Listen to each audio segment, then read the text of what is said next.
Prokurorë të përgjithshëm dhe special të Ballkanit Perëndimor u mblodhën në një forum në Tiranë, të cilët vendosën fokusin tek bashkëpunimi në luftën kundër korrupsionit dhe krimit të organizuar. Kreu i SPAK Altin Dumani mesazhin e kishte të qartë kur tha se nuk i bashkon vetëm gjeografia, duke theksuar se krimit dhe korrupsioni nuk mund të luftohen vetëm. Ai nënvizoi se bashkëpunimet me Eurojust kanë dhënë rezultate të prekshme dhe janë trajtuar çështje komplekse.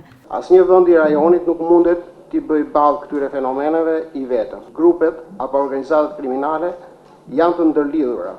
Operacionet janë transnacionale dhe rrjetet e tyre janë shtrirë kudo. Për të shpërbërë këto struktura, na duhet të veprojmë me vendosmëri, jo vetëm brenda territoreve respektive, por edhe në mënyrë kolektive si pjesë e rajonit.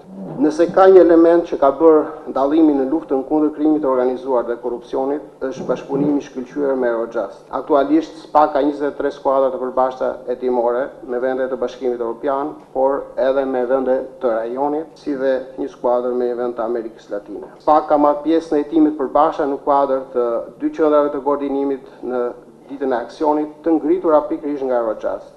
Thirrjen për bashkëpunimin të ngushtë mes agjencive legislatuese e pati edhe ambasadori i Bashkimit Evropian Silvio Gonzato, kur tha se Bashkimi Evropian dhe Ballkani Perëndimor vazhdojnë të përballen me kërcënime të përbashkëta sigurie nga krimi i organizuar dhe korrupsioni. Prokurorëve Gonzato u tha se puna e tyre ndikon drejt për drejt në procesin e integrimit të Bashkimit Evropian, duke vlerësuar se bashkëpunimi i ngushtë midis gjyqësorit dhe aktorëve përtej kufirit dhe përgjigjet e koordinuara janë thelbësore jo vetëm për të luftuar krimin ndërkufitar, por edhe për të mbrojtur më mirë viktimat e krimit. Prokurori i përgjithshëm shqiptar Olsian Çela tha se sfidat e prokurorive përballë krimit të organizuar janë shtuar, por me gjithë sofistikimin e krimit, bashkëpunimi me Eurojust dhe prokurorit e vendeve fqinje ka arritur të japë fryte.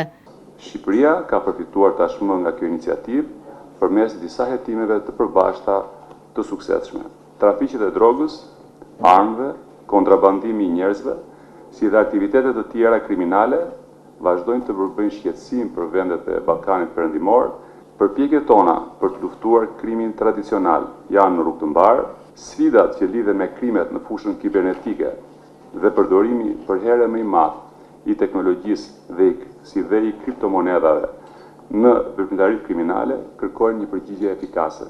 Presidenti Eurojust Michael Schmidt në fjalën e tij tha se Ballkani Perëndimor është partner shumë i rëndësishëm i Eurojust. Schmidt tha se kërkojnë të rrisin nivelin e bashkëpunimit për të luftuar grupet kriminale, ndërsa theksoi se mbështesin rrugëtimin e Shqipërisë dhe vendeve të Ballkanit Perëndimor drejt Bashkimit Evropian. Forumi konsultativ i prokurorëve të përgjithshëm dhe special të Ballkanit Perëndimor synon të forcojë bashkëpunimin ndërmjet prokurorive të rajonit për adresimin e sfidave ligjore dhe krimit të organizuar.